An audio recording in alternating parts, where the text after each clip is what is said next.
Monsieur le ministre, la parole est à monsieur Alain Ramadier. Oui, Monsieur le Président, ma question s'adresse à Monsieur le Premier ministre. Les cas de Covid ne cessent d'augmenter. Nos hôpitaux et nos services de réanimation sont saturés. La situation devient de plus en plus préoccupante. En même temps, la stratégie vaccinale n'est clairement pas à la hauteur de la gravité de la situation. Nous le savons, vous le savez, Monsieur le Premier ministre. Le vaccin est notre seule arme pour espérer une sortie de crise et le retour à une vie normale tant espérée par les Français. En Île-de-France, en particulier en Seine-Saint-Denis, nous ne pouvons plus attendre. Le taux d'incidence atteint presque 800 cas. Plus inquiétant encore, il est de 1000 cas pour la tranche d'âge 10-19 ans. Bien que les écoles, collèges, lycées respectent depuis des mois un protocole sanitaire strict, il reste des lieux où le virus circule, comme en témoignent de nombreuses fermetures de classes qui, à vendredi, se chiffraient à 3256. Nous ne fermerons les écoles qu'en cas de dernier recours. Ce sont vos mots. Et nous comprenons tous parfaitement ici la nécessité vitale de l'école pour nos enfants. Mais n'est-il pas pire pour des élèves, des parents, de vivre au gré des fermetures et ouvertures de classes au moindre cas de Covid, comme c'est le cas aujourd'hui? Alors que la situation devient très alarmante, on a du mal à comprendre, Monsieur le Premier ministre, la stratégie du gouvernement. Pourquoi ne pas faire, à minima, comme en Angleterre, où des autotests à faire à domicile sont donnés aux enseignants et aux élèves? Nous avons besoin de visibilité, nous avons besoin d'anticipation. Nos soignants sont épuisés. Depuis un an, ils tiennent avec courage et dévouement et font face au nombre de plus en plus important de malades. Quelle est votre stratégie pour faire de l'école un lieu sûr?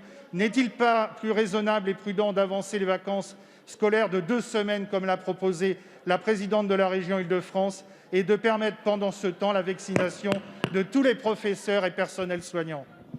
Merci, cher collègue. La parole est à monsieur Olivier Véran, ministre des Solidarités et de la Santé. Monsieur le député Ramadier, merci pour votre question. Et vous avez raison, c'est une question qui est importante. Comment combiner la lutte contre une épidémie dans la durée, qui épuise les soignants, vous l'avez dit, qui épuise aussi les Français, qui fait beaucoup de victimes, beaucoup de malades au quotidien, et en même temps concilier le maintien des libertés individuelles et collectives, vous y êtes attachés, nous aussi, le maintien d'un niveau d'éducation pour nos enfants, vous y êtes attachés, nous aussi, et comment permettre de donner des perspectives aux Français. C'est tout l'enjeu qui est devant nous. Vous le savez, nous prenons des mesures proportionnées, territorialisées, à mesure que le virus circule plus ou moins vite dans un territoire donné, en concertation d'ailleurs avec les élus, vous pouvez le reconnaître. Mais, monsieur le député, l'éducation, oui, nous l'avons sanctuarisée depuis un an dans notre pays, et c'est fondamental, et nous le revendiquons comme tel. Et à l'heure des bilans, nous n'avons pas à rougir, et vous pouvez nous reconnaître cela, c'est que cette sanctuarisation de l'école, aujourd'hui, est une valeur ajoutée à la stratégie française. Maintenant, oui, je l'ai dit tout à l'heure, le virus circule dans les écoles.